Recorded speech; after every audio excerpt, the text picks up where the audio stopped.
skateboard, play King of the Hill. Well, this is before GPS. So one of the things we used to do is when it was snow, Dirt road.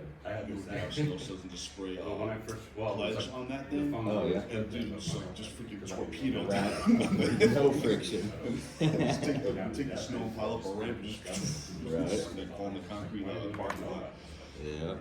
Used to rock the tailbone, but man, it was fun. just didn't work as well. So, and the same problem now is like where it's out of service. You're not paying attention. I'll tell you, it's happening to me. The same thing where I've just ended up on literally like driving into a pasture. Like somebody's farm. All right, why don't we go ahead and get started? Today, I'm going to be talking about search engine optimization, SEO essentials. So similar to previous classes yesterday, really going to be covering some of the core concepts, the fundamentals. Just the analogy that I like to give is as a technician, we're technicians, you really want to be able to understand like the underlying causes and situations and not just have that high level sort of parts changer sort of understanding of repairs. And the same would apply to how I'm approaching this one today. So, just as I was saying, my hope is that coming out of this class, everyone's going to be able to understand or learn some of the key aspects to search engine optimization. Search engine optimization is the getting your Google business profile listing or other map listings and your website to show up higher on the search engine results page when people are searching for what you do and where you do it. I've broken it down into these four core concepts. I am going to give more definitions to these. So we're going to start with what I call digital asset resilience, and then NAP, which stands for name, address, phone number, consistency, market research, and then building authority. And again, I will get into some of the details on these. My name is Alex Tiberi. I run a company called ASTI Digital. We are a marketing services and strategic consulting company, and we work with just appliance repair companies. So I'm going to be tailoring this to that audience in mind. So first, who is this information? Who is it for? Why is it important? For companies that want to manage their own SEO in-house, for companies that are working with other professionals to manage their SEO, it's really important to understand some of the basics, whether you're going to be diving deeper into more tactical aspects, or if you just want to be able to make sure that you understand what the others are doing and be able to communicate with them on a base level. So why is this important? Well, your Google business profile listing, your map listing, particularly in Google, it really gets the most eyes online. Your website. Your website is the only digital asset that you truly own. So, digital asset, if you think about your physical company assets, tools, vehicles, uniforms, etc., I'd encourage everybody to start thinking about the things that are online for their business. Those are also assets to your company. These are your digital assets. The website is the only digital asset that you truly own. Google Google Ads, local services ads, the Google business profile, Facebook. Think of any of these social profiles or social networks. You don't have the control or the decision to determine exactly what's happening with that platform. Google could theoretically, Google business profile could shut down. They could change something like that. You don't really have a say. It is really important to diversify where your business has presence online, your digital assets. You don't want to have all your eggs in one basket. So it is important to have it spread out amongst these various platforms, but keep in mind, the website is the one that you truly do have control over. So What do you do? Where do you do it? And why you? Try to remember this, because at the highest level, this is what search engine optimization is about. People are looking for a solution to their problem. People are looking for a service to resolve their refrigerator issue, dryer issue, etc. They're obviously looking for a provider or a solution to their issue in their area. Somebody lives in Orlando, it's not going to make any sense for them to be coming across a company that's out of state, assuming that company doesn't serve Orlando also. And why you? Why should they choose your company over another company? These are all examples that I've given when it comes to the humans in this equation. This also applies to the machines. This also applies to Google. They are also going to be looking at your digital assets, your website, and they're going to be trying to understand, what do you do, where do you do it, and why you? So this applies to both the search engines and the people. Also, it's really important to take the perspective of putting yourself in the consumer's shoes. This is a really key concept when it comes to anything that has to do with marketing. At the highest level, I would define marketing as effective communication.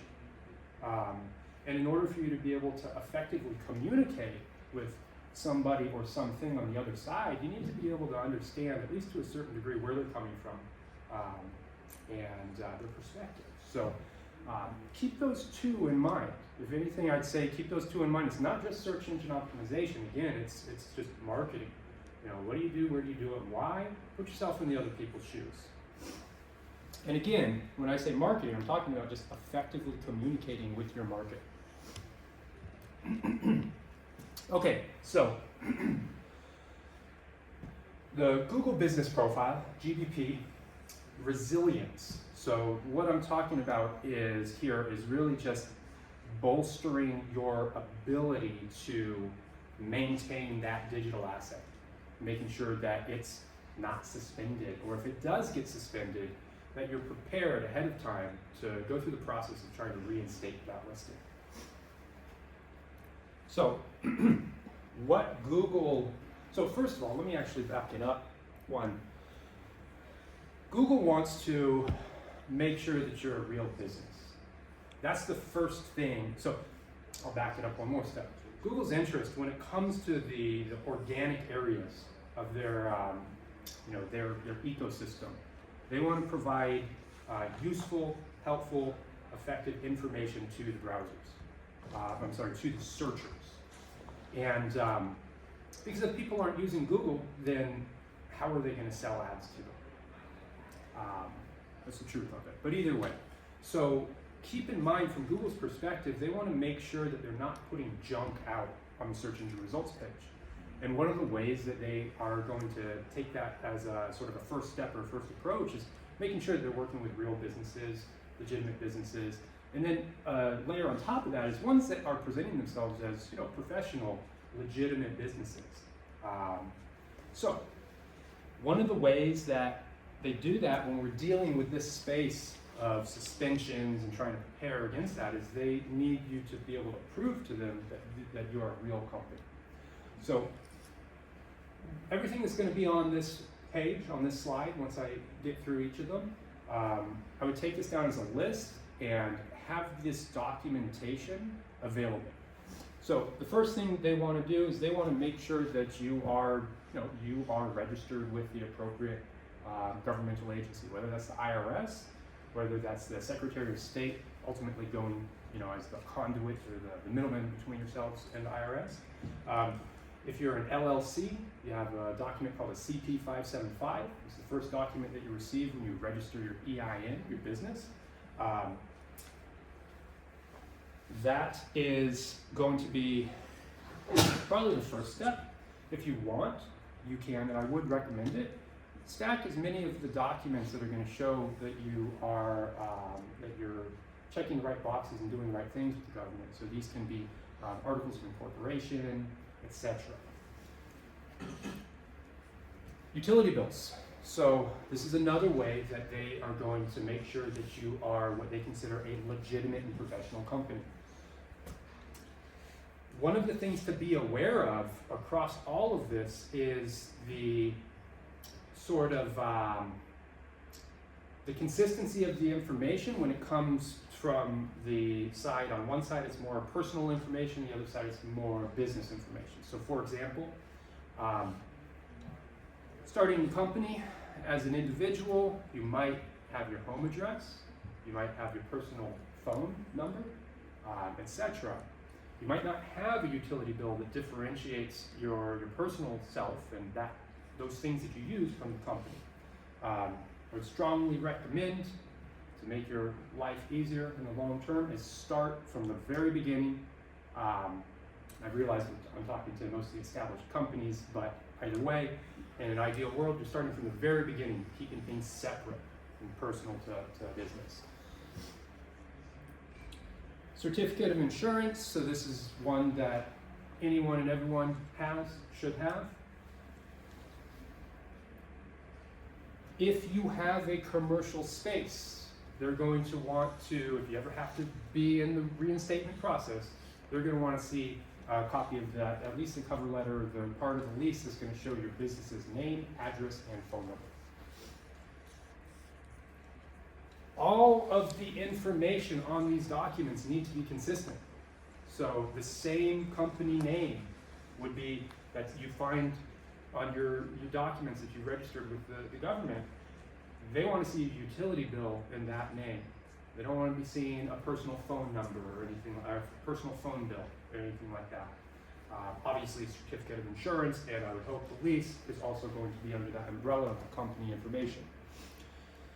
Photos. So this is, again, the theme here is that Google's trying to check and say, hey, are you real? Are you legitimate?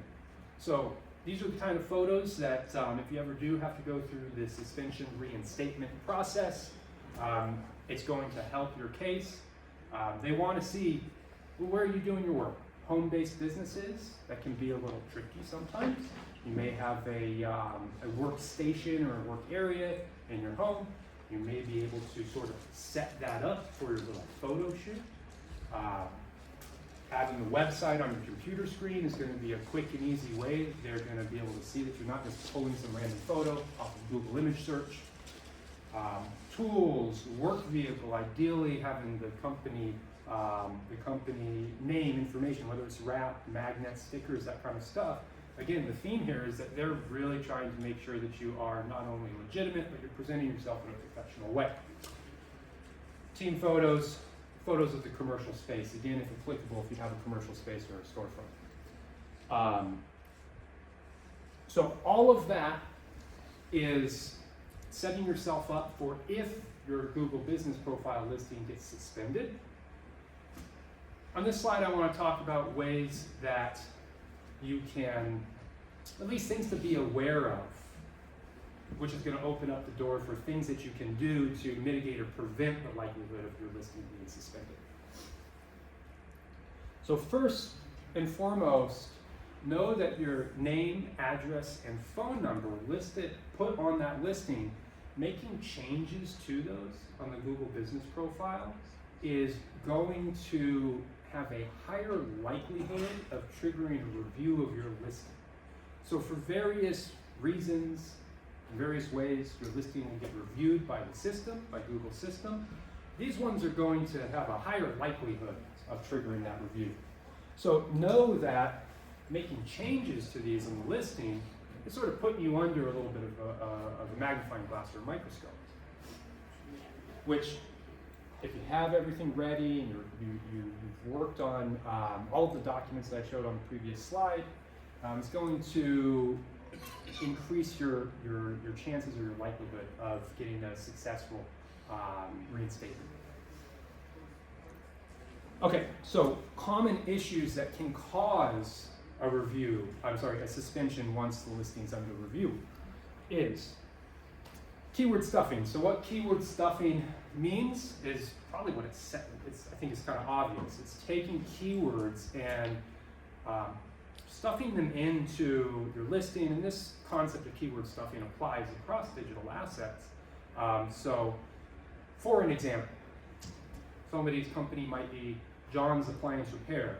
An example of the name on the listing being stuffed with keywords might be John's Appliance Repair dash best refrigerator repair in Orlando, refrigerator, dryer, etc. repair. This applies in other areas of the listing too. The description, the different services that you offer, that you list on, put on the listing, etc. So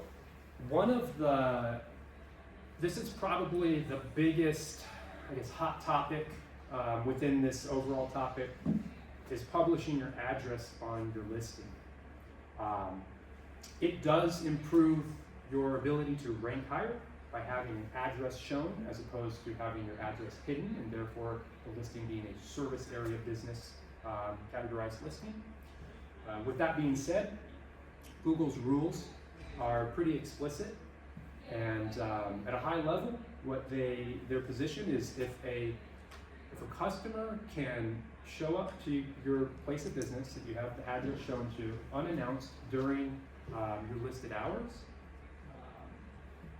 if they can do that, you can show your address. So if people can't show up to your home or to a commercial space, technically, there's a little bit of a gray area on the commercial space one, but either way, publishing your address is a big one that I see pretty widely across this industry. And it's probably one of the primary reasons that folks get their listings suspended. They get it suspended because they publish the address or because they don't? Because they publish the address and they are considered a service area business by Google. And once the listing was put under review for whatever reason, that came up as a reason for suspension. This is another one similar to the address. The guidelines say that your hours need to match your operating hours. It doesn't necessarily mean the days and times that you will schedule jobs, but at a high level, when the phone is answered. This one is a little bit of a newer one in the digital marketing space. Recently, within the last 6 to 12-ish months, an algorithm change came through where after the listed hours, your rankings drop. So if there was anything that I would recommend here is the sort of priority of, or the importance of looking at after hours phone support is one that is more important when if getting your listing ranking more often for outside of your typical business hours, it might be good to think about ways that might make sense to your business to be able to actually answer the phone. Now, how this can be enforced, that's one that is a little bit of a question mark. I know that in the past, Google has had, a long time ago, they've had sort of mystery shoppers. That was more for storefront businesses, more for service area businesses, or what would be applicable for service area businesses. It had sort of an automated call come through. You pick up the phone, you answer John's Appliance Repair, and then it's a mechanical, voice saying, "Hey, can you please confirm your hours," etc. Inconsistent name, address, and phone number are not among your digital assets. I want to take a second. So while we're saying name, address, and phone number, it really is more of an umbrella term for just the information that you have across your digital assets. You want to make sure that it's consistent. Outside of the name, address, and phone number, not necessarily putting you in the danger zone when it comes to suspensions and all that kind of stuff, but having consistent information across the board, across those digital assets, is going to help you with being able to lay the foundation for being able to rank higher. Okay, before I move on, the previous slide, this slide, does anybody have any questions? Would anybody like you to dig a little deeper into anything? Yeah, go ahead. So, how do you, so with me right now, I don't even like putting my personal address on there because clearly you're not showing to my place of service. I'm going to your place. Among that, I just, with, I'm not gonna get too personal with it. I just don't want certain people knowing where I live. Sure. So, I mean, I have a P.O. box, but I'm pretty sure that's not gonna suffice for them because, okay, well, he can definitely be fake because he's got a P.O. box and so on and so forth. Yep. So, I mean, how would I handle that? Because I don't have a storefront or even a warehouse yet. Yeah, so they don't want to see a P.O. box. Yeah, I figured that. Is your company so when you registered with Secretary of State and or IRS, did you use your home address? At the time, yeah. Unfortunately, I've moved several times since then. So that's the other thing too. So I just literally just moved now. So Sure. within a year, I already moved twice. Yeah. So one of the things that is advantageous when it comes to the sort of incorporation level. So the first step on the previous slide. When it comes to, bear with me. I'm just gonna. When it comes to this one. It's really helpful to have the business set up at not your home address.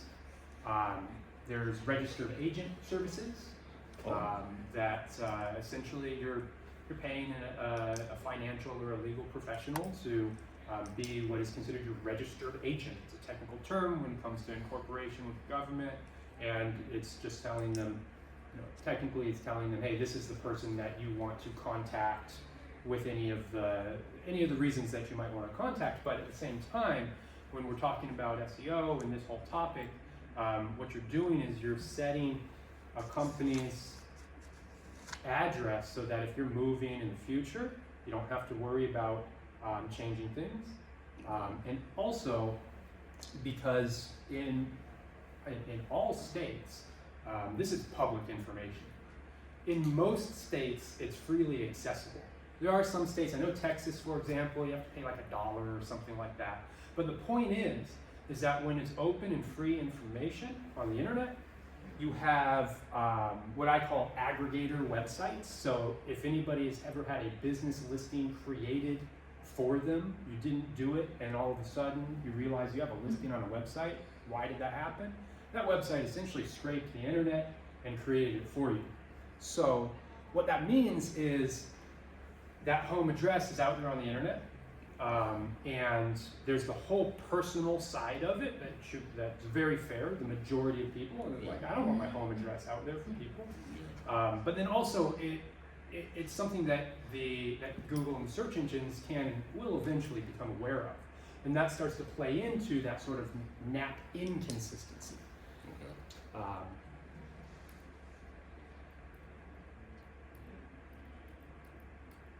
So,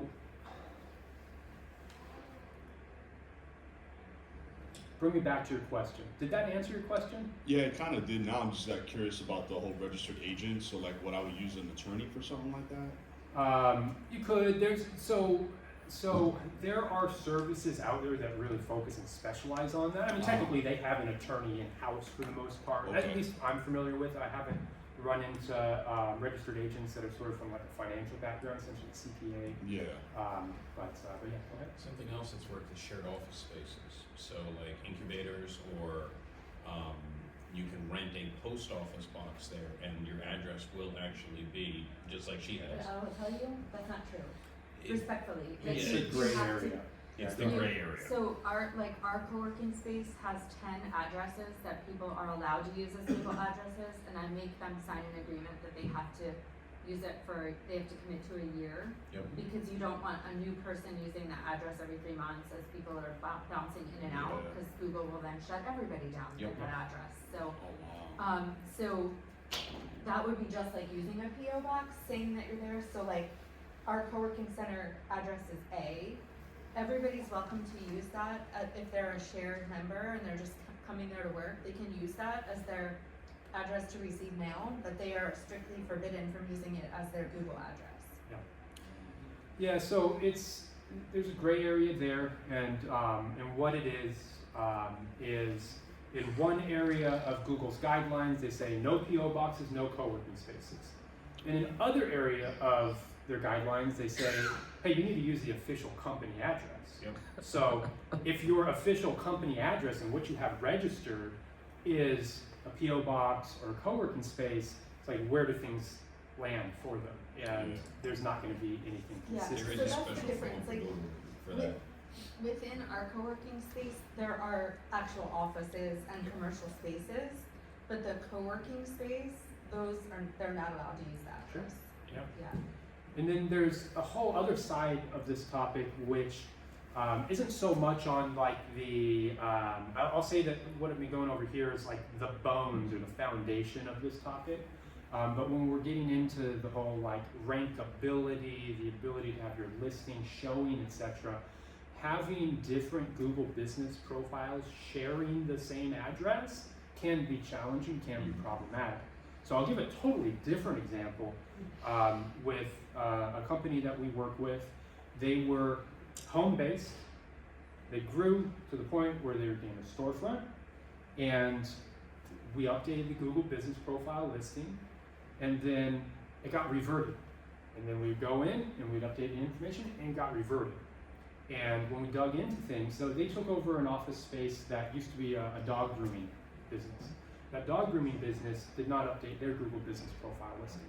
So what was going on is in Google's system, they're reviewing the listing after the change was made, and they're saying, well, wait a second, there's this other listing that's already here and has been here. Like, it had more authority, it had more preferential preference in Google's eyes at that time. In that particular scenario, I worked with the owner of the company to reach out, and there was literally a scenario where it's a knock on the door. Hi, let me introduce myself, let me let you know what's going on. Can you please update your Google business profile listing? But yeah, any other questions or comments or discussion on that? No, I'm good for now. I might not totally understand how tracking phone numbers work, but can that cause problems with Map? If it's inconsistent amongst that network of all your digital assets, yeah, absolutely.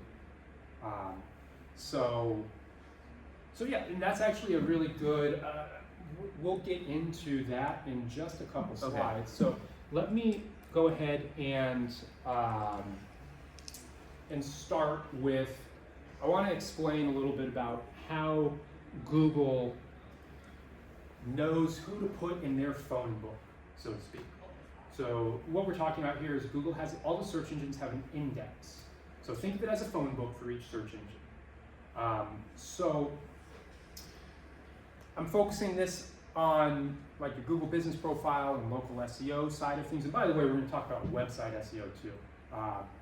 And if anybody right now, if anybody wanted to volunteer, I'm going to be pulling up a piece of software and we're going to do some live sort of examples of research. Or we can just find a random website if nobody wants to. So Google's index is essentially, I know who you are, and once everything is indexed properly, I know what you do. You know, I know this information of who you are, what you do, where you do it. We're talking about trying to make sure that all of your digital assets, you're aware of them. So if anything, if you were to walk away from this and you want to take some action, what we're talking about here is you discovering what listings, what directories, what digital assets are out there for your company, and then taking the next step of making sure that you are aligning all of that information. So this image is kind of to give a visual of what I'm talking about. You have a network of or a portfolio of different digital assets online. So what we're going to talk about here is solidifying that information. So let's start with the sort of the top priority. So again, the whole goal here is that we want Google to recognize your business, and all the information they have in their index is going to be consistent. So the first thing is that you want to plant that seed of correct information on the one digital asset that you truly own. And it's using essentially schema markup is code that is added to a website. There's different categories or types of schema that you would mark up. Local business would be the type that you would want to make sure that you have on your website. And there are some others that are relevant, but this is the primary one when it comes to the context of this conversation. So LinkedIn, I'm essentially going to be listing some of the top level digital assets I always recommend starting with. So first, we're planting on the website. This is the information that is accurate, and now we're going and we're identifying the top level digital assets that you want to go to and make sure that the information is starting to match. Google Business Profile is one of these. If you are in a situation where you're going to be going through and updating all these, the Google Business Profile is going to be one that you don't update right away. So LinkedIn, having a LinkedIn business page, you need to have a LinkedIn personal profile or page in order to create that business page.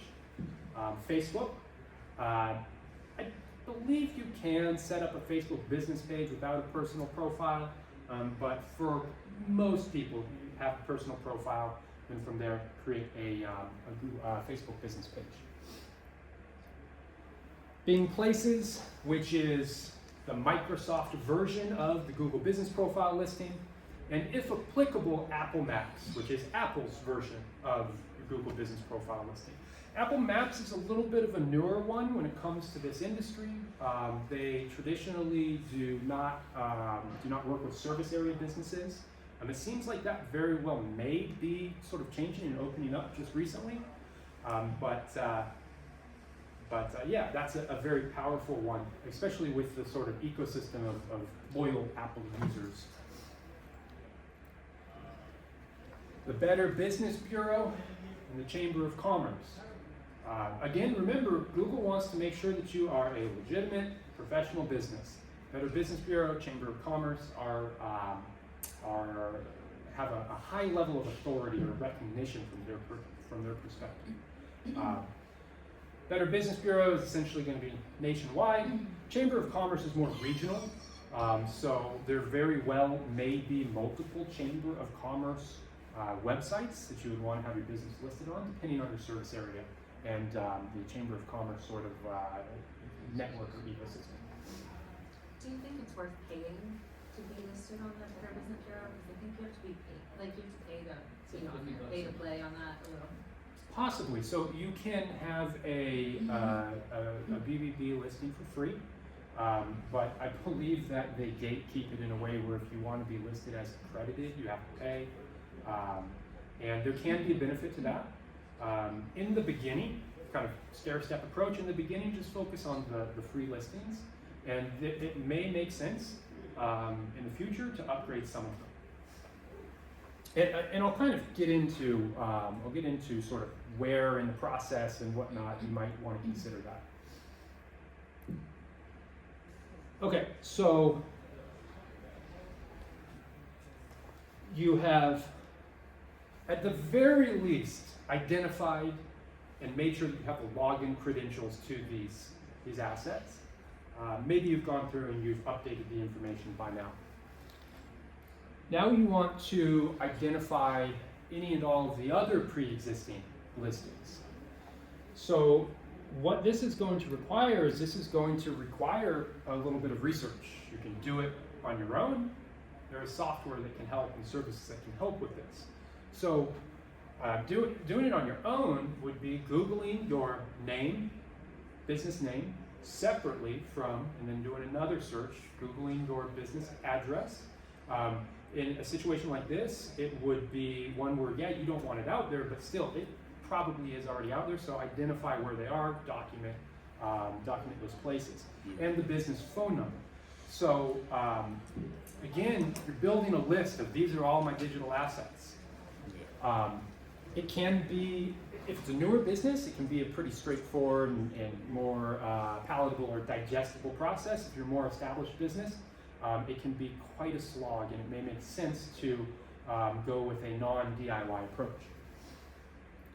So the software that I would recommend, this last one is more of a service, but Right Local, Right Spark, these are all software companies out there that focus on this space of local SEO. and they essentially use software with some humans involved with doing kind of exactly what we're talking about in this first bullet. Any questions before I move on? And I will work to make this slide deck available. I know that I believe I can update it into like the app. And then I also, at the end, I'll put some business cards out, or if you want to share an email, I'd be happy to send you a copy. Okay, so at this point, we've identified all the digital assets, and you've gone through and you have updated them, or it's time to update them. It's not a one and done approach. It is something that really should be monitored over time. And again, you can technically have a spreadsheet that you built manually, and you could technically go out and search and keep track of it without any kind of software. The software that I recommend, or at least that we use, and there are the others like WhiteSpark will do this for you, but we use Bright Local. This is just an example of kind of what we're looking at here. What they do is they scan. They will pull up a list. This particular software, and I want to say all the others, they'll kind of help you understand like where things are inconsistent, and it can kind of help you focus your attention to just be a little bit more efficient with your time. I have found them to be a really great resource too. They have like blogs and Yeah, they do. YouTube videos, and I mean they're just really very generous with their information. Yeah, a lot of these software companies do a pretty good job putting educational information out there. Okay, so we're going to be shifting gears a little bit towards market research. So this is going to be about going out, understanding what your market looks like, what other companies or competitors there are out there.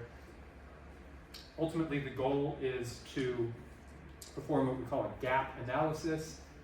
This is where I'm at. These are all my digital assets. This is the other companies.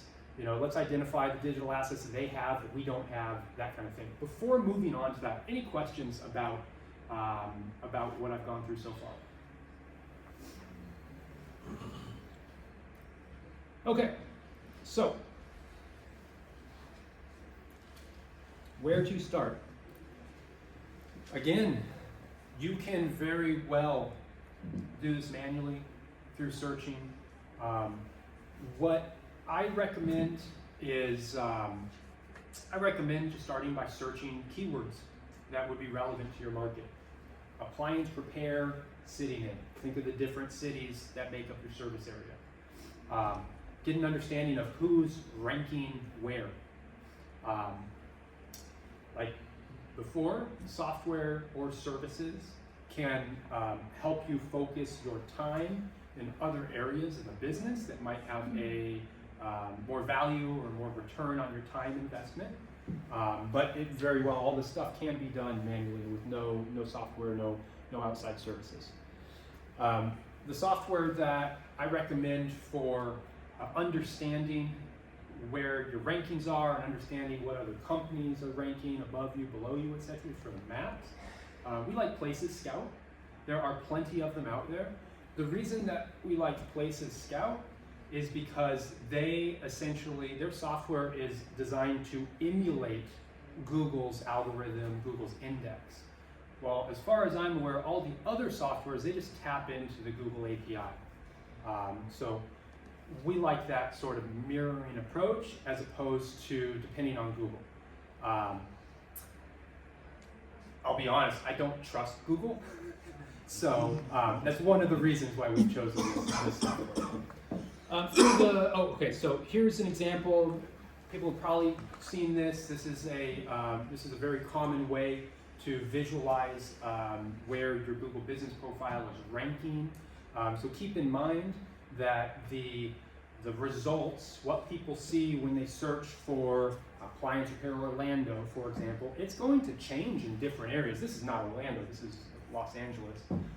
But if somebody's over here and they perform a search, you know, they're going to see your listing in a different location than if they're over there. This has a lot to do with, at the very core level, this has a lot to do with your registered address. So we were talking about your business's registered address earlier from more of a, almost like a crisis management perspective, but there are definitely strong implications when it comes to the ability to rank and where you're ranking. The way that these map listing rankings work is Google will look at the registered address, and then your ranking benefit or your ranking improvements sort of work outward from there. So think about like dropping a stone into a pond or into water. Does geotagged pictures help with expanding that at all, or? On your Google business profile listing, no. There's been a lot of tests that have found no. Okay. With that being said, why not make sure that your location services are turned on? What if things change in the future? We're talking about Google business profile listing right now, but we're talking about other areas like using your photos on the website, etc. Okay. Is it going to give you a strong impact? No / probably not, but how much extra work does it take to have your photos geotagged? Right. Take a photo when you're on the job, or take a photo take a photo when you're on the job, take a photo within your service area, have location services turned on your phone, and it's just automatically tagged in your photos. So Alex, Just ask what software created that image there. This one was Places Scout. Yeah, I pulled this off of Places Scout's website. I had the same question, because I was just wondering, like, do you go to that location and then look it up and see where it ranks and then go somewhere else? Or like, does Places Scout do that for you? Yeah, so Okay. the way that these work Jump is around it's city. essentially geo coordinates, and they are emulating that location, performing a search, and actually scanning the search results page, and then it's plugging it into here. One of the other things that I like about the software, and I'll be completely honest, I would imagine that other softwares do this, at least some of them, but we've been using Places Scout so long that I don't remember. You can click on each of these, and this is where we're starting to get into the gap analysis. Again, where are you at? Where is another company at above you? And what are the differences in, you know, potential influential changes that you can make to help improve. So let's say that, you know, click on this one. Okay, well, I always recommend taking a low-hanging fruit approach. So in this, yes, go ahead. Question, if I was a restaurant, would the Places Scout still apply, or is this only specific to service delivery businesses? It would still apply, and actually thank you for asking that. So each of these pinpoints is a search that was performed in a particular location. So there wouldn't be any sort of like cross contamination, so to speak, about, you know, seeing a restaurant showing up for, I mean, if I guess theoretically a restaurant could have, be indexed by Google for appliance repair. It's far-flung sort of scenario, but ultimately this would be like appliance repair near me. And then if you were to search that in Google and you see the results, the software is just bringing that all together in a streamlined way. And does Yelp use this at all? I'm on the West Coast, and I'm just curious because Yelp has some merit. Well, Yelp doesn't have, no, and mostly no. And what I'm saying is, this is all within the context of the search engine results page and those map results. So Yelp won't show up there, and the map results. Yeah, well, definitely the website results will come up, and Yelp comes up towards the top of the page a lot. But in terms of the sort of map or local listings, it's within Yelp's ecosystem itself. And Yelp is notorious for keeping a completely closed door policy. You can't even go and, according to the rules, you can't even ask somebody to leave through a Yelp review. That kind of address your question? Okay, great. Okay, so gap analysis, low-hanging fruit opportunities. So does it make sense? By the way, just in case it's not intuitive or inherent, number one means that in that scan, they found the listing in the number one position within the maps results. Number two means the same thing. The reason they're color-coded, 1 through 3 is color-coded because traditionally there's 3 listings that are going to show on the front page of the Google search results page. And then 4, 5, 6, all the way up to, I believe, 7 or 8.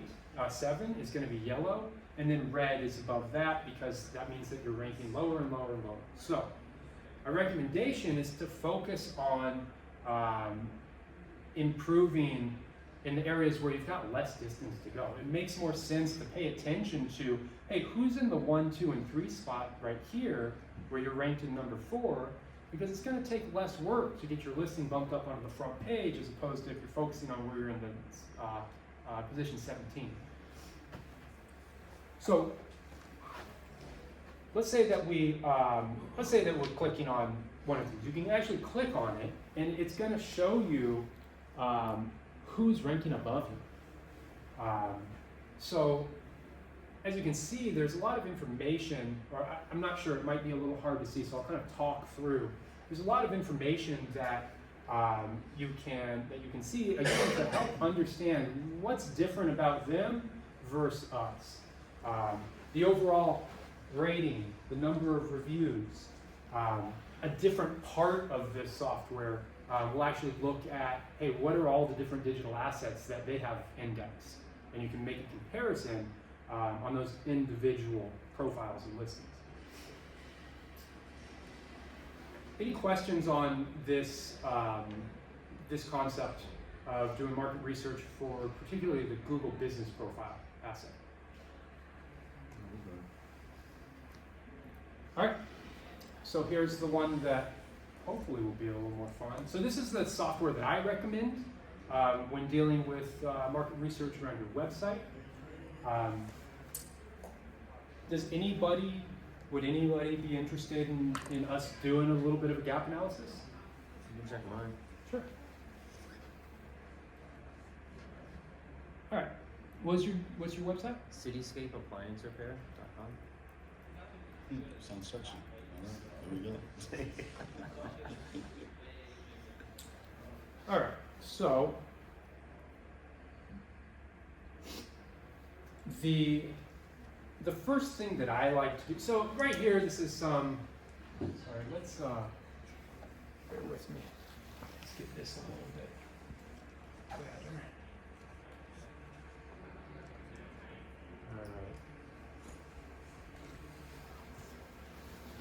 All right. So there's a lot of different sort of paths and avenues that you can go down when starting to dig into this. Up here, this is kind of giving you some highlights. The number of keywords that you're ranking for. So right now the software is finding that you're ranking for 48 keywords. There's something called backlinks, which I'm going to cover a little bit more later. And there's a sort of a domain health score, which is, if anything, it's the top level grade. This is how Google grades your website based on a lot of stuff. So just trying to keep it simple. What I always like to do is I like to look at what keywords you're ranking for. So with the maps, you're identifying, hey, what areas are you ranking for keywords? And now what we're doing is we're looking at what actual keywords your website's ranking for.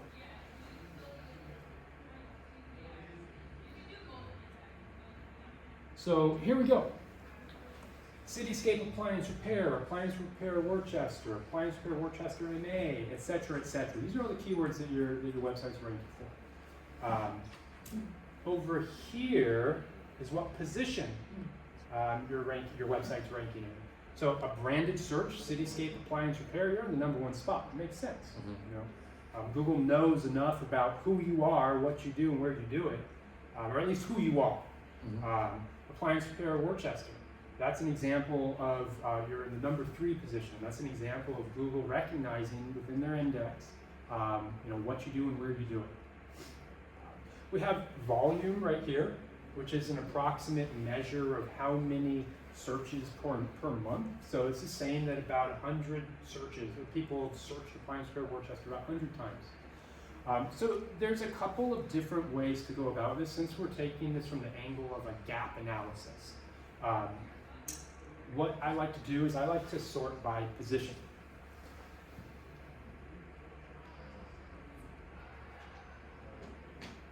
So you can take it a couple ways. You know, do you want to focus on who's, you know, higher up on the top of the page than you, who's on the first page when you're not on the first page? Just taking it from the first, you know, we have, let's go with, I guess, washing machine repair. No, appliance repair Worcester, yeah, appliance repair Worcester, appliance repair Worcester MA. Mm-hmm. Those you're ranking towards the top, but let's see who's ranking above you. So it's just a little like snapshot right here. This is kind of a pop-up that's showing up, and this is just as if you were to go into Google and perform that search. So there's a company, jmapplianceservice.net. It's in the first position there. We have, oh yeah, Is the this local. organic, Alex? So this is not people that are paying, or Correct. is this overall? This is organic. Okay. So right here, I would put them on a list. You know, write their name, their website, their company name down on a list. We're going to keep going through this process for different keywords. So let's take a look at the one that has that state abbreviation to it. All right, they're above you on that one too. It's almost like another checkbox under them. Let's go with that washing machine repair Worcester. All right, we're starting to see a trend here. You know, as going through this process right now, what I'm seeing is, okay, this may be your number one organic SEO competitor. We would keep going, taking this process and going down and just kind of identifying who's above you. Any questions on this part so far? What was this website? Oh, this is a software called Ahrefs, so Ahrefs.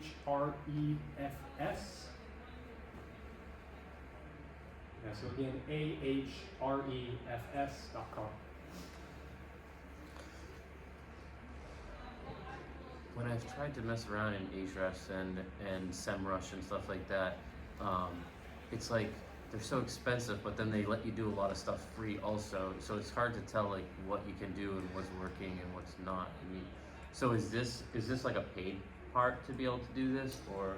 I want to say that this would probably be part of the freemium version. Yeah. Which means that there's certain features that are free, but then if you want other features, then you have to pay. Right. It might only show like the top. It might only show like 20 keywords at a time or something along those lines. I don't recall off the top of my head. It might be one where you can just do an audit on your own website and not get into this. But yeah, that is a challenge here. Is, you know, these softwares cost money. And okay, so let me just kind of check and recenter. Can you check my website? Sure. I'm just curious, like how low in the totem pole No worries. What's We your stay here URL? till lunchtime and you check all over websites, have new pages. We'll do one real quick and then we'll I'm keep just kind going. of curious. It's Ayala, AYALA, appliancerepairs.com. Does length of URL matter at all? Yes and no. So it depends on the perspective you're coming from. I want to say that there is a certain, I'd have to double check, but I want to say that there is a certain limit of characters that Google's algorithm is going to kind of stop after scanning. But at the same time, having, for example, appliance repair, like the company name probably has appliance repair in it. Having appliance repair in the domain is something that I would say it's more worth it to do that than trying to shorten something. Like have the actual brand name be the domain. That's definitely what I recommend. Okay, so if anything, this is helping you understand that you'd want to almost take a step back, same approach, but instead of seeing what keywords you're already ranking for, you're going to go ahead and just take a look at the keywords that are important to you. What's your primary city? I live in Buford. How do I spell that? Buford. And what state was that? Oh, I'm sorry, Georgia.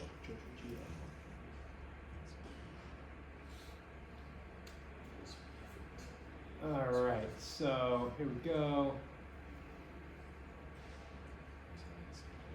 Don't know why this one's lagging out on me. Oh, here we go. Pardon me. So there you go. You can see Mr. Appliance is up there. We got Yelp, 911 Appliance, ENT, etc., etc. From here, you can always take a look and do a scan on that website. What keywords are they ranking for? So the approach can be kind of like, you can come at it from multiple angles or take it with multiple layers. What's the frequency that one needs to adjust when evaluating this?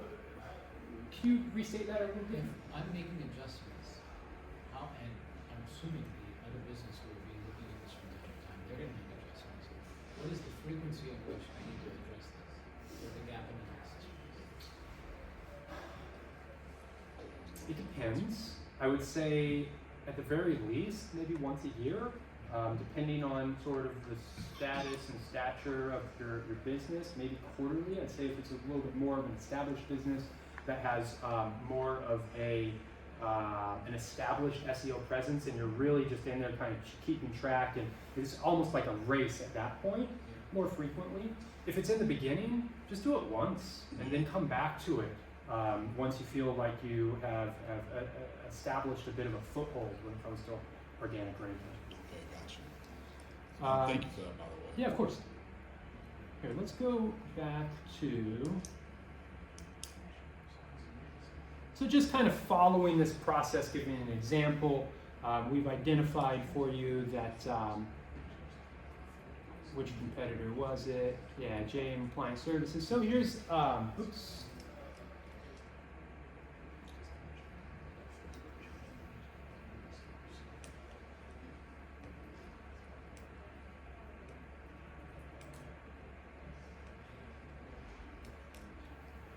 Same thing, like you've identified the competitors, now go ahead and just take a look at, hey, what keywords are they ranking for? The same thing that you did for yourself, where you want to take a look at the position, what are they ranking higher for? You kind of, if you really are going to go deep into this, you're almost establishing a little bit of a matrix where you understand, or a table where you understand, hey, what are the keywords that you have that are higher priority for you to rank in, and that has to do with who's ranking above you. Maybe you find that you are ranking above jmapplianceservice.net for a particular keyword that's valuable for you. You may want to identify that as a higher priority target for you to sort of work on ranking for. Is that opposed to trying to directly compete with a keyword that they're doing, or? Yeah, so again, there's this Pareto principle, the 80-20 rule. So try to think about the things, and this applies across the board, just to the non-digital, non-marketing side of your business. Try to think about what the resulting impact is of certain activities that you might take, and the reason why they call it 80-20 is it's like, well, what activities might you only spend 20% of your time on, or a lower level of investment on, that's going to get you a larger result, a positive result. So that would be something that I would definitely recommend. Identify the ones where it's a shorter distance to the goalpost, but if possible, ones where the competition, you don't have as many people racing alongside with you. Any other questions on this? I mean, you can go forever into this kind of Yeah, stuff, it but I looks just like- wanted to kind of give an example of that concept of a gap analysis. Yeah.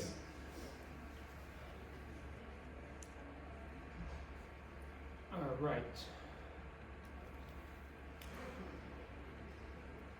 Okay, so you had seen backlinks in there. This falls into that, back to that saying of what do you do, where do you do it, and why you. So from Google's perspective, why is this not full screen?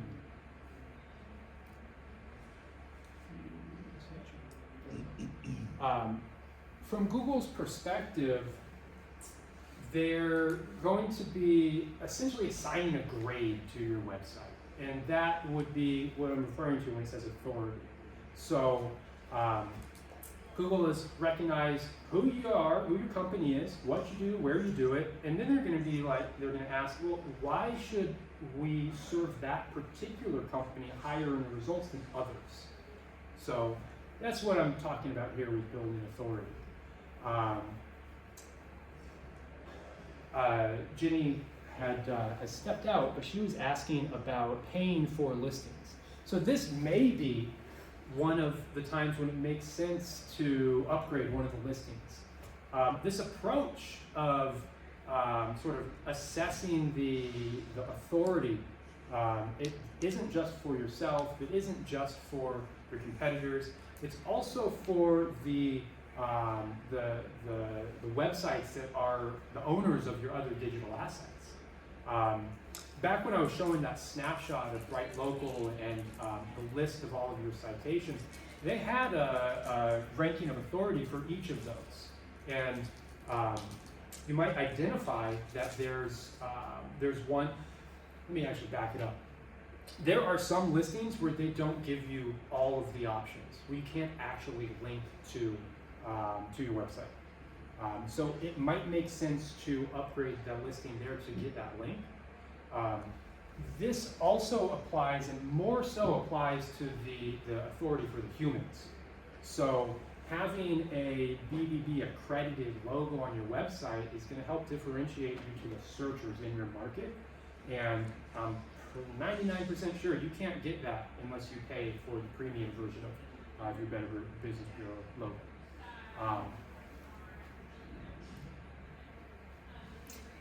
So this is a really powerful one. This is a really strong one. And this is an example of why it's important to think of marketing in a holistic sense and not just online marketing, which is completely different from offline. Again, Google is trying to recognize where you do what you do, and why should we consider you higher as, providing that service in that area. Well, one of the markers that they look at is, well, how do we draw that conclusion? Well, real world organizations or events that are in that area, that is one of the ways. So how do you bring that connection? It could be by sponsoring a local event. So for example, we work with a business where they sponsor the local school marching band. This daughter is in the marching band, so there's a little bit of motivation there. But they're listed as a sponsor on the marching band website. It's not necessarily a very high authority or have a high grade when it comes to domain, but there's a lot of geographic relevance from Google's perspective. And they have their logo and a hyperlink on the marching band website that goes to their website. They also get a call out every game. The marching band comes out, somebody gets on the microphone, they want to thank their local sponsors. And for them, they even have the chance to give a little, give their little slogan. So not only are we talking about machines, we're talking about humans for really all of this stuff. Now we're talking about mostly the machines, in certain scenarios, the humans too. So guest posting is the concept of finding other websites that provide useful information to the same kind of audience that your business would consider as your audience. These aren't people that are actively searching for service, but these would be, for example, homeowners in your area. You know, there very well could be some blogs, some local websites, etc., that have a part of their blog inherently is going to have you know, blog posts and information and whatnot. Some of the local websites might, like local organization websites, you know, you have different cities or districts that have their sort of like tourism type website. They may have some opportunities for you to genuinely provide helpful and valuable information to a similar audience, but it's on a different website. And they're going to give attribution to you as the author. There's going to be a hyperlink to your website. It's still touching on the same thing, especially something that's really important here is that it's a website that actually has people on there reading. You know, there's a lot of these websites where they really don't have people viewing it. It's really built to essentially game the system. All right. I want to give time for any kind of conversation, questions, anything like that.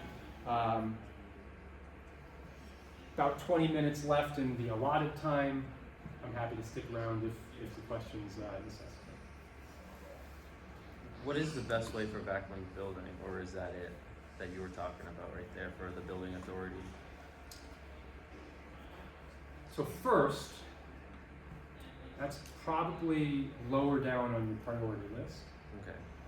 But I would say focus on the ones that have to do more with your market, with the area.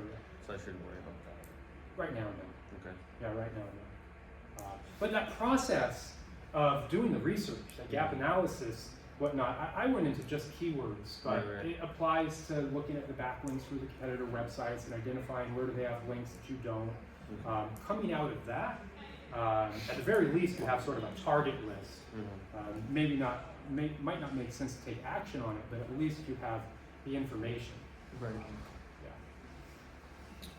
So one of the questions I've asked before investing in SEO, either DIY or paying somebody to do it, is there a way to know, let's just say I'm successful at improving rankings and authority score and all that, is there a way to know before I do that the total addressable clicks in my market so that I could say, if I capture 20% more clicks, that results in X website visits and X phone calls?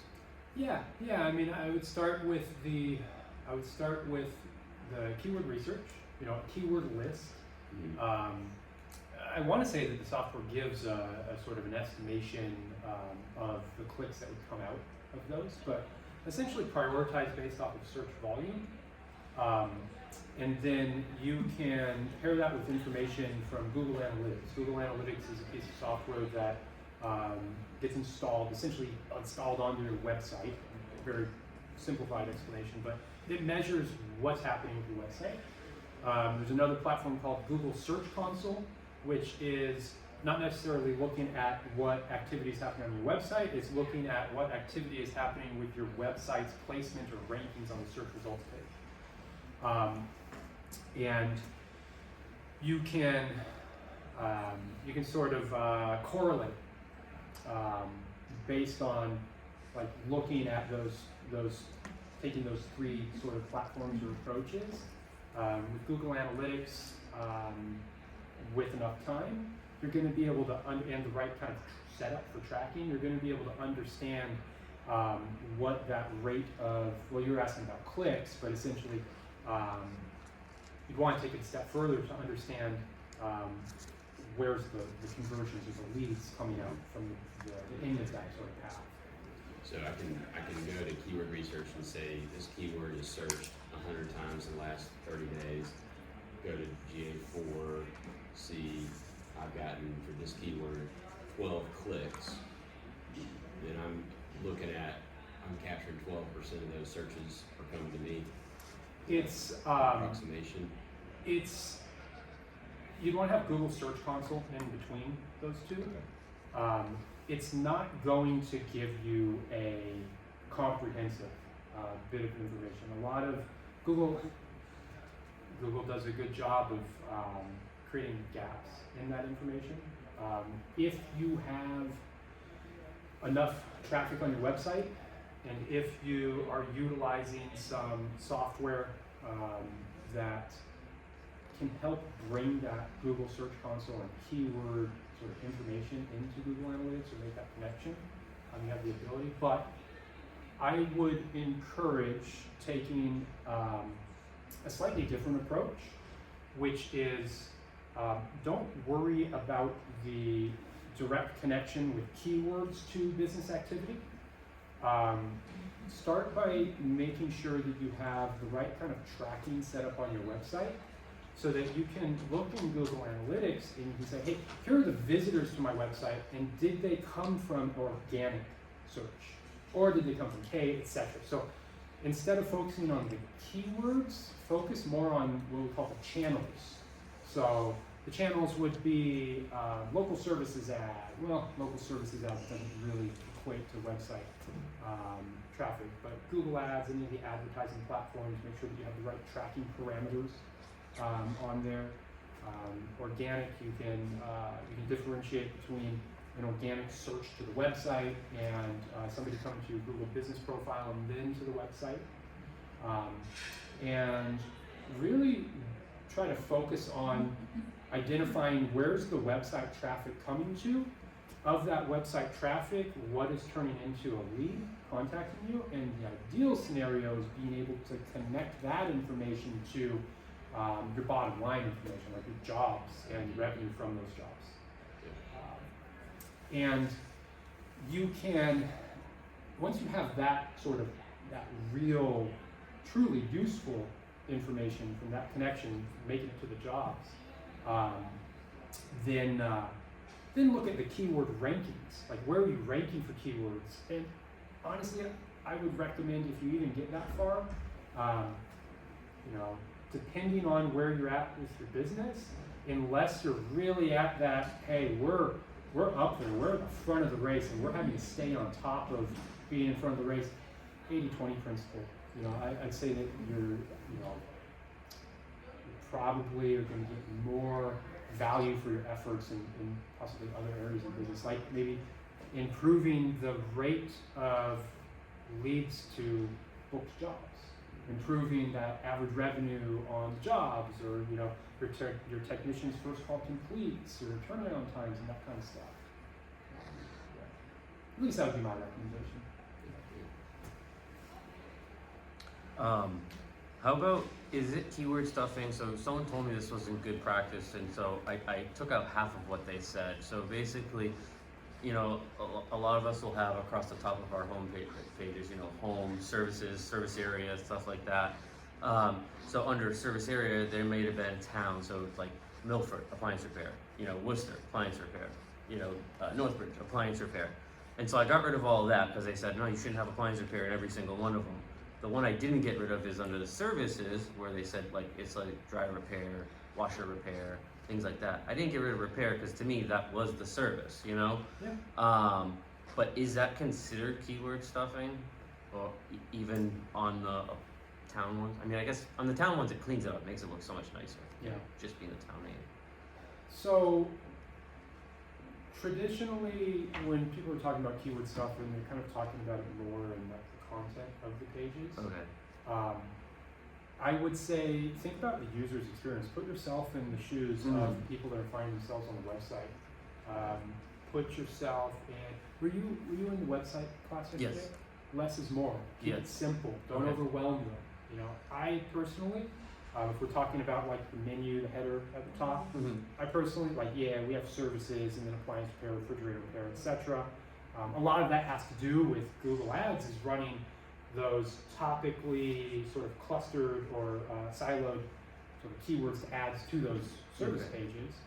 If somebody is not, either way, so that we do, we don't list all of the cities for those individual city pages. we don't list all of the brands in the header menu. It's service area, brands, and then once clicking through that on that page, there definitely is a list of all of them. Okay. Yeah.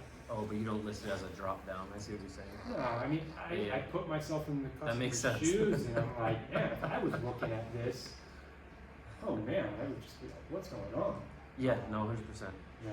And there's also other sort of technical aspects to it with, you know, like tiered approaches to the number of clicks and that kind of stuff. But similar to kind of what I was saying to you, I mean, coming from the perspective of managing this stuff, it's still taking the 80-20 principle. I mean, there's so much you can go into, but is it really worth your time? If it has a financial benefit, then yeah. But The other question I had that I apologize if you already kind of came back to it was that tracking number one. So Oh, yes. when with the inconsistencies on NAP, I've never used any tracking numbers, but so I don't know how they work. But if you do have to use them, is there inconsistencies, and how would you use them then? So my recommendation, if one is really wanting to track, then there would be a dedicated tracking phone number for the Google Business Profile and all those, the majority of those digital assets. There'd be a dedicated tracking phone number for local services ads if you're participating in that platform. There would be a dedicated tracking phone number for the call asset or call extension in Google Ads. And then there would be dynamic number swapping, so a pool of tracking numbers that gets rotated in on the website when somebody navigates. And using tracking phone call software that is going to provide that attribution of what channel somebody came from before calling the phone numbers that are rotated through on the website. And what this is going to allow you to do, this is going to allow you to have a list of all of the phone calls that come through and what channel did they come from. Okay, thank you. Yeah. Any other questions? No, I gotta simmer on all this. There's a lot of information. It can be overwhelming. If you were to take one thing away from it, I would say just focus on identifying like the sort of the earlier.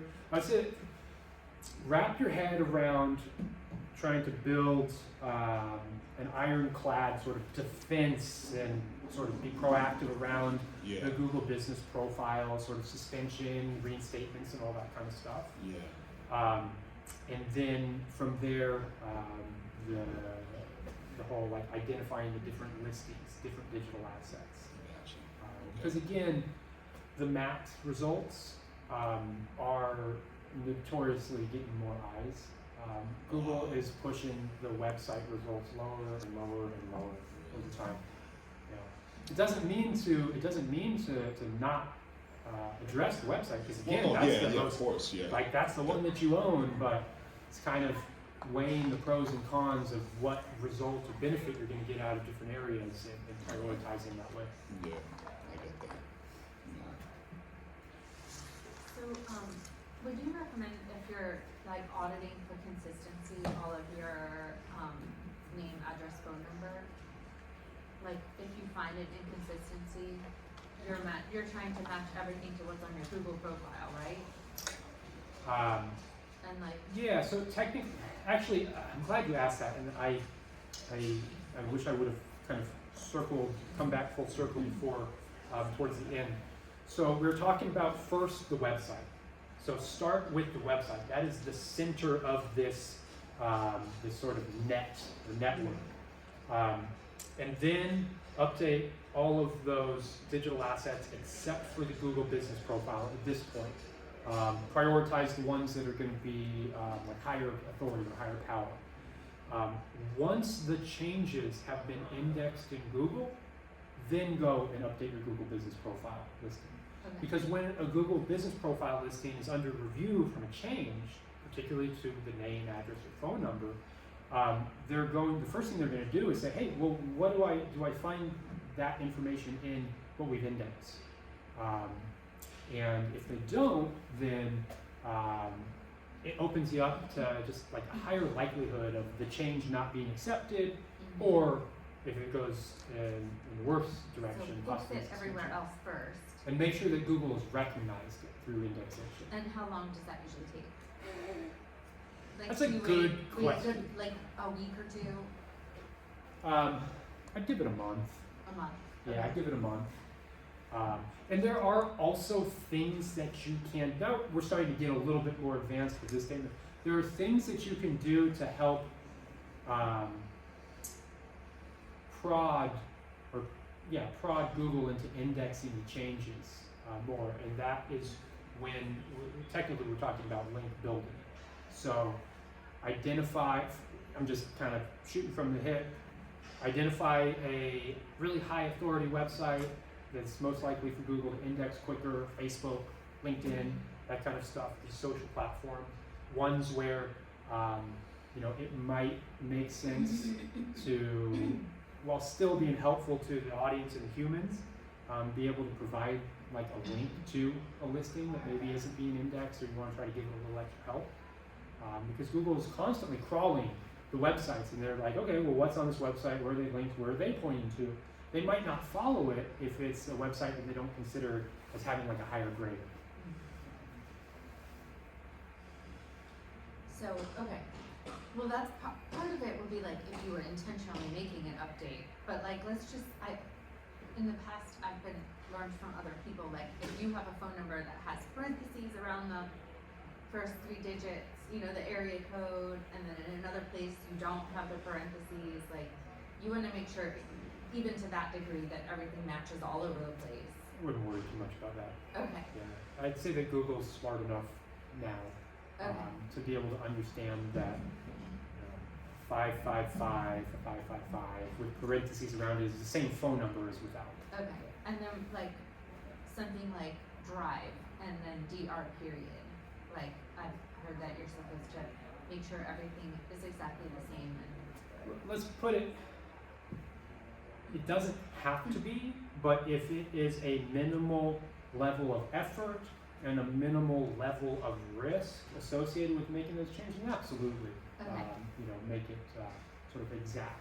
But yeah, like for example, having LLC in the Google Business Profile name, weighing the pros and cons of, do we really need to, put the listing under review for taking the LLC away? Like Google's going to be able to understand that it is the same business, and especially for like a newer business that doesn't have as much of a sort of a solid footprint in Google's index. We'll let the LLC or the Inc. stay in there. Yeah. thank you. Yeah, of course. How bad's the reinstatement process? Horrible. Do everything you can to try to avoid it. Yeah. And do all the things I taught you in the last class to back up if and when it ever happens. Yeah, that's. Do all your organic, like be out in I was teaching, like be out in the community, do all your community events, go on, be on Yeah. Facebook, making your blog, have your website healthy, like, and then if you get shut down, like, my Google generates 40% of our business, and then 60% comes from all the other places, because I'm so nervous about it, because people very, very close to me have been shut down and almost lost their whole livelihood. It's Yep. awful, yeah, Oh, so that you close. don't wanna mess around with Google. Well, it's like I could understand. on Google. But you also don't wanna mess around with making changes in there and goofing off and, breaking their rules and thinking they're not gonna find out, cause they will. And it Yeah. seems like there's a lot of people that do have their home addresses, and so, what was I gonna ask about it? Jog my memory. Oh, and so, let's say if it were to be shut down, and you go through the reinstatement process, it's not as simple as just, okay, well, now we're a service area business, and we still have our reviews, because I've heard people lose their reviews and stuff, and that's like, you work so hard for those. Yeah. No, for sure. So when it comes to reinstatements, suspensions and reinstatements, there is a DIY process where if it gets to the point that Google's not going to address it themselves, there is a forum, we call it like the Product Experts Forum, where it's ultimately volunteers, you know, people like myself that spend the time to, you know, help people, and then they get votes, and you get higher levels, and if you get up to a high enough level, you get an actual like stateside contact with Google, that kind of stuff. If the DIY approach doesn't work, I'm at the place where I recommend a company where the founder is like 20 years, like diamond level, the highest level expert. So it's essentially a networking play at that point. They charge $1,000. Last time I heard for their reinstatement service. It's worth it. Yeah, that's true. Yeah. They could probably put any number on there, just as long as it's affordable. Yeah, we used to offer it as a standalone service at Yeah. Digital, but I made the decision not to put in the work to kind of get ranked to the point where I'd actually have a contact. I feel like, you know, it got to the point where we're just doing what the DIY approach is, and then we hit a wall if we don't get the right product expert to, you know, set aside some time in their busy day to, you know, to help. Yeah, it's a tough one. And this is one of the trickiest things, because this information, especially like the first portion of this presentation, is so important before you even start the business officially. But the thing is A, people don't know, and then B, if people have that information in front of them, they're usually in a place where, you know, like, that doesn't matter to me. Like, you know, early on in that process, they're probably looking at people like me saying this information and be like, oh, he's just trying to sell me something. I'm not gonna listen. You know, not gonna look. So it's a tricky one. Yeah. The best scenario is start from the day zero, doing it the right way. Thing is it's usually people that like starting the appliance repair company is not their first business, and they kind of maybe know a little bit about it or recognize and are looking to sort of bring in that outside knowledge ahead of time before starting. It's such a small percentage of companies. I still have time. I'm just recording these, and I'll turn this